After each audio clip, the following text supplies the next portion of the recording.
If you've seen my channel, you'll know that I'm a huge fan of the Romance of the Three Kingdoms series. The combination of grand strategy mixed with RPG elements, as well as great combat to be introduced in that mixture, is freaking amazing. As much as I love the series and the work Tecmo Koei has put into it, I've been looking for a new twist to the formula. Enter Three Kingdoms: The Last Warlord, a game very similar to Romance of the Three Kingdoms, not only in time period, but also in gameplay. Is it intriguing enough to support, or is it just a shameless clone with nothing new to bring to the table? So as expected, you start up a game and you select a scenario. So the earliest one you can pick is Dong Zhuo's Rise. So I picked it and I played as Cao Cao. I was honestly disappointed that there's no yellow turban scenario because one of the fairy characters I like to play as is Zhang Jiao. So unfortunately, if you want to play as him, he's not here. Not sure if he'll be added later or just gone forever. So unfortunately, I ran into another disappointment that there's no officer play. So all you can do is play as rulers. And that sucks because my favorite games in the ROTK series are 10 and the newest one I enjoyed, 13. Officer play just adds a new sense of immersion to your character that normal ruler play doesn't have. But it doesn't mean that the game is going to be bad because 11 just features ruler play and that game was freaking amazing. So the gameplay flow is very similar to ROTK, how you focus on your domestics and eventually will take over China through military means. However, there are some notable differences in the formula, so I'm going to go over them now. So if you're not familiar with ROTK or any of those mechanics, that's fine because there's a tutorial for every feature in the game when you click on it for the first time. So you can either accept it or decline it. It's definitely a good way to introduce mechanics. Although to be fair, a full-fledged tutorial similar to ROTK 11 could have done the game wonders. So just to preface this, I'm not going to go over every feature and aspect because that'll take years to do, but I'll go over the notable ones and specifically the ones that differentiate from ROTK. So one of these unique features is the education system. You can assign teachers to get improved stats for officers once they come of age. It's honestly a very interesting way to make sure that your future is secure. And also, I find it freaking hilarious to have Cao Cao as like a principal of a school. I can just imagine right now how that will go down. Every month, there's a chance for somebody to visit your town. You have different monthly visitors with various functions. Some can give you healing items, can make weapons for you, can make armor. Some you can duel and others can train you in certain skills. It's very interesting and keeps each turn fresh. I'm also glad to see that duels have been included. I'm not really a fan on the way it's been executed here because you have to pre-select all your moves without really knowing what your opponent is doing. I prefer selecting my moves per round so I can kind of react to what's going on. It just feels less personal as a result, and I'm just like telling someone, hey, this is what you should do in this duel, now go do it, without actually feeling like I'm the one dueling.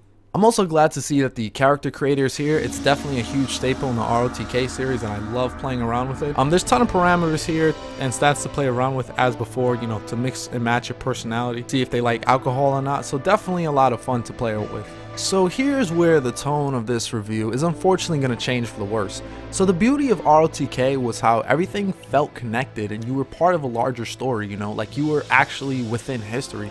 There were friendships, betrayals, families. I mean, it doesn't really seem to exist here. There aren't any historical events that happen.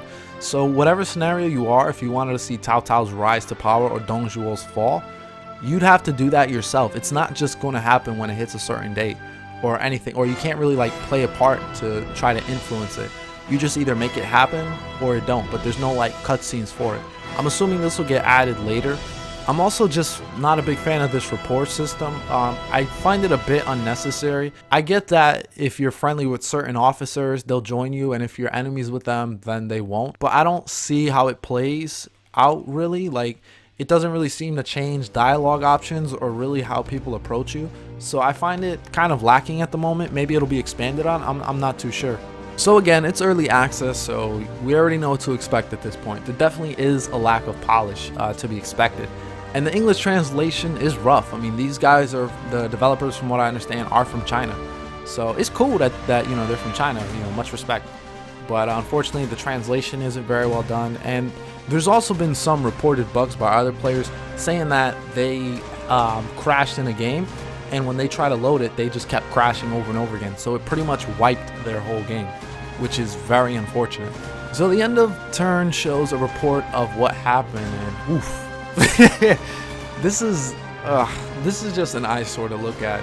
It's very messy and really needs to be cleaned up to be in a better presentable way for the user. The AI is beyond freaking passive, unless they have an advantage in numbers and officers, but honestly they rarely ever attack, and usually when they do, it's just so easy to defeat them in battle. Everything also feels so freaking slow paced, which is saying something because ROTK is not a fast paced game at all.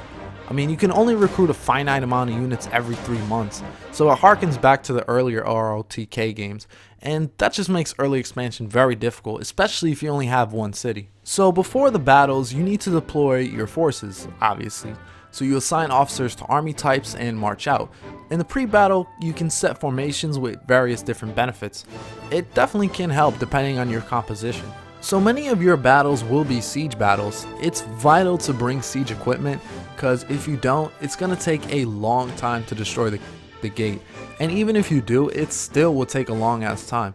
It can be fun sometimes, but they're just very long. And honestly, doing these over and over again can get monotonous. To be honest, I would have reviewed this game much earlier, but I just took a break from the game just for how slow paced and the stagnation I was having. So I came back as Cao Cao in the scenario after it in the Rival Warlords one, and I honestly enjoyed it much more. I was actually able to expand and capture a few cities and have them under my command, which was pretty awesome. And also I got a chance to try an open field battle, which are always a blast. I always prefer these to the siege battles anyways in almost any game, and they're great fun. I mean, I love using the terrain to your advantage. You can get archers on higher altitude and have them shoot from below. You can use the environment to your advantage for certain tactics. It's a lot of fun, and I definitely would like to see them continue to expand this. There's also a thing called naval battles, but you're not going to see too many of those because you're going to be fighting on land for most of the time. So overall, I believe the potential for a great game is definitely there. The constant updates that the developers have been given are a good sign, but I still feel like we're well off. I would say like a year or two off before a full release. Siege battles and AI definitely need to be reworked, as well as just the overall pacing of the game. However, I am very positive of the future, so I would say overall I can give a slight recommendation to support it. I mean, if you like ROTK and you enjoy that style of game, even Nobunaga's Ambition, I would say give it a try. If not, I would say pass and just go play one of the Romance of the Three Kingdoms game. I'd recommend 10 or 11, depending, 10 for officer play and 11 if you just want to be a ruler. Or even heck, check out 13 if you want. It's not that bad. And if you get the expansion pack, I mean, it's a lot of fun. So hopefully you guys enjoyed this review. Definitely love making these early access reviews, and just definitely love helping you guys and letting you know what's going on. So thank you guys as always for watching, and this is Powerhouse signing off.